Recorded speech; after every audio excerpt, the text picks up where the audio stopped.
दोस्तों आदाब नमस्कार, मैं जफरुद्दीन, आप देख रहे हैं एसएसएन नेटवर्क। अल आफिया मांडीखेड़ा अस्पताल में कार्यरत doctor Arun Sharma MD homeopathic specialist ने लू लगने से बचाव का उपाय बताया है। अगर इस टिप्स को इस्तेमाल किया तो जरूर गर्मी से राहत और लू लगने से बचा जा सकता है। डॉक्टर अरुण शर्मा ने बताया कि आज के समय तापमान 47 से 48 डिग्री सेल्सियस दर्ज है। ऐसे गर्म मौसम में शरीर के लिए पानी की मात्रा दोगुनी बढ़ जाती है। जब भी घर से बाहर निकलें, पानी या लिक्विड का इस्तेमाल ज़रूर करें। बिना प्यास के भी बार बार पानी पिएं और सिर पर कपड़ा डालकर निकलें। हाफ बाजू कपड़े का इस्तेमाल ना करें और फ्रिज का पानी ना पिएं और बिना वजह घर से बाहर ना निकलें। आइए सुनते हैं क्या कह रहा है डॉक्टर अरुण शर्मा। मैं गर्मी से बचाव के लिए आपको बताऊं कि अभी जो बाहर का टेम्परेचर है लगभग 47-48 डिग्री के आसपास चल रहा है। तो सबसे पहली चीज़, जब भी हम घर से बाहर निकलें तो घर से बाहर निकलने से पहले पानी पी करके निकलें। सर पे अपना कोई कपड़ा या स्वाफी जिसको बोलते हैं तो उसको ढक करके निकलें।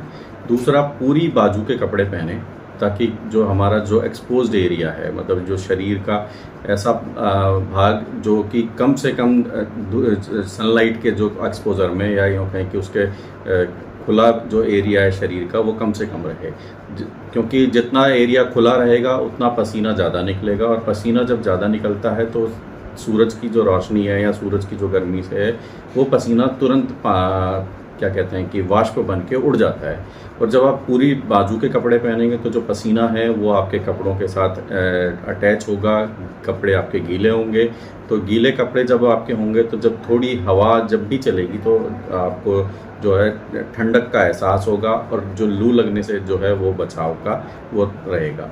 तो कोशिश कीजिए कि पूरी बाजू के कपड़े पहनिए और सर पे अपना उसको कवर करके रखिए, सर को ढक करके रखिए और पानी पी करके तब निकलिए। और पानी का मतलब सिर्फ पानी नहीं है, जूसेस हैं जैसे गन्ने का जूस है, कैरी की छाछ है और नींबू पानी है। इस तरीके की जो चीज़ें हैं उसका सबसे अत्यधिक मात्रा में सेवन करें और बार बार करते रहें। शरीर में नॉर्मली जो आवश्यकता होती है 2 से 3 लीटर पानी की आवश्यकता होती है प्रतिदिन पर, लेकिन आज का जो परिप्रेक्ष्य है इसको देखते हुए जो टेम्परेचर बढ़ा हुआ है, इतने ज़्यादा टेम्परेचर के अंदर जो आपको पानी की जो आवश्यकता है वो लगभग दुगनी हो जाती है। तो आपको लगभग कम से कम ये मानिए कि 4 लीटर से 5 लीटर के आसपास पानी पीना चाहिए और बार बार पानी पीते रहें। जब प्यास ना भी लगे तो भी आप पानी पीते रहें। ये सर ज़्यादातर हार्ट अटैक की बीमारियां बहुत ज़्यादा बढ़ रही हैं जी।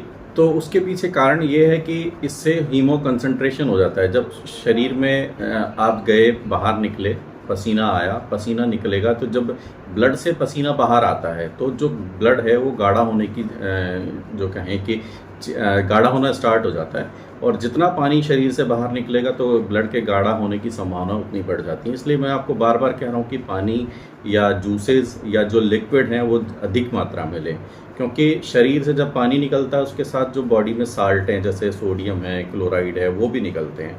तो जब सॉल्ट बाहर आ जाता है तो उससे ब्लड के गाढ़ा होने की वजह से जो हार्ट अटैक की जो समस्याएं हैं वो आज के टाइम पे ज़्यादा दिखाई दे रही है। तो जी डॉक्टर साहब, लोग जो है फ्रिज का पानी ज़्यादा इस्तेमाल करते हैं आजकल, इससे क्या इफेक्ट पड़ता है शरीर पर? फ्रिज के पानी, क्योंकि प्यास नहीं बुझती है तो लोग प्रयास करते हैं कि फ्रिज का पानी पी लें।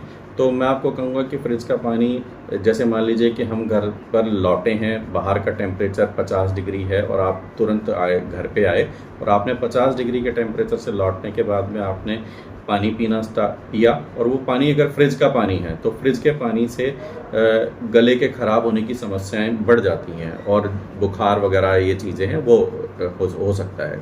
तो मैं आपको कहूँगा कि अगर फ्रिज का पानी पीना है तो उस पानी को जो चिलनेस है, जो ठंडापन है, तो 1 गिलास में पानी को रखिए, कुछ समय के लिए उसको लगभग 1 से 2 मिनट के लिए नॉर्मल जो कमरे का तापमान है वहाँ रख दीजिए और फिर उसके बाद उस पानी को इस्तेमाल कीजिए या फिर घड़े का पानी इस्तेमाल कीजिए। सबसे अति उत्तम जो है वो घड़े का पानी है, सब वो आप इस्तेमाल कर सकते हैं। काफ़ी जगह देखा जा रहा है सर, जो है लोग सड़कों पर आकर जो छबीले लगा रहे हैं, ठंडा पानी पिला रहे हैं, तो ऐसे लोगों को आप क्या कहना चाहोगे? वो बहुत अच्छा काम कर रहे हैं और ये यूँ कहें कि धर्म के हिसाब से भी माने और या आस्था के हिसाब से जोड़ें तो वो बहुत पुण्य का काम माना गया है। और दूसरी तरफ साइंस की तरफ से अगर देखें क्योंकि जैसे मान लीजिए कि एक मैं रास्ता तय कर रहा हूँ 10 किलोमीटर का, 15 किलोमीटर का, और उस पूरे रास्ते में मुझे कहीं पानी पीने के लिए व्यवस्था नहीं मिल रही है और गर्मी का टेम्परेचर है 50 डिग्री के आसपास चल रहा है इन दिनों, 47-48 से 50 के बीच में। तो उस समय अगर जो आवश्यकता मैंने आपको कही कि पानी की आवश्यकता है शरीर को, और जो लोगों ने जगह जगहों पर रुक रुक करके जो छबीलें लगा रखी हैं, पानी की प्याऊ लगा रखी है, पानी पिला रहे हैं, तो वो कर रहे हैं, बहुत अच्छा कार्य कर रहे हैं और ये काम उसमें लोगों को बढ़ चढ़ के हिस्सा लेना चाहिए। आखिरी सवाल सर, अभी भी कुछ लोग जो है ब्लड दान करने से डरते हैं। आखिर ब्लड दान करने से शरीर के ऊपर क्या इफेक्ट पड़ते हैं या उसके फायदे क्या हैं? जी, ब्लड को डोनेट करने से शरीर में कभी कोई कमजोरी नहीं आती है। अगर जैसे लोगों के दिमाग में वहम है कि मैंने शरीर से खून अगर दान दे दिया है, 1 यूनिट खून अगर मैंने दिया तो उसके वजह से मेरा शरीर कमज़ोर होगा, ऐसा कभी नहीं होता है। कुछ दिनों के लिए मान लीजिए कि आपको कमज़ोरी जो है महसूस होगी 2 दिन के लिए या 3 दिन के लिए, पर लेकिन उसके लिए आप थोड़ा खान पान में अपना सुधार कर लीजिए, तो वो जो कमज़ोरी है आपकी मतलब अगले 2 से 3 दिन में वो चीज़ें ठीक हो जाती हैं। तो मैं आपको कहूँगा कि कोशिश कीजिए लोगों की जान बचाने के लिए और लोगों का नया जीवन देने के लिए आप रक्तदान कीजिए।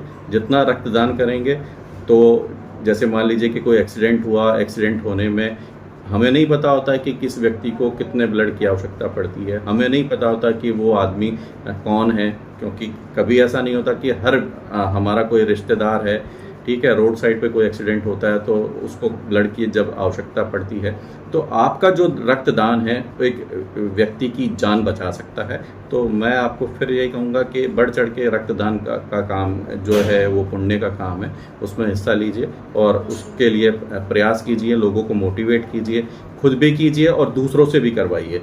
जितना हम लोग मिल कर के और ये कहें कि रक्तदान को बढ़ावा देंगे, तो जो आकस्मिक मौत हैं, जो ब्लड की कमी की वजह से या ब्लड नहीं मिलने की वजह से जो मौत हैं, उनकी जो संख्या है वो कम की जा सकती है।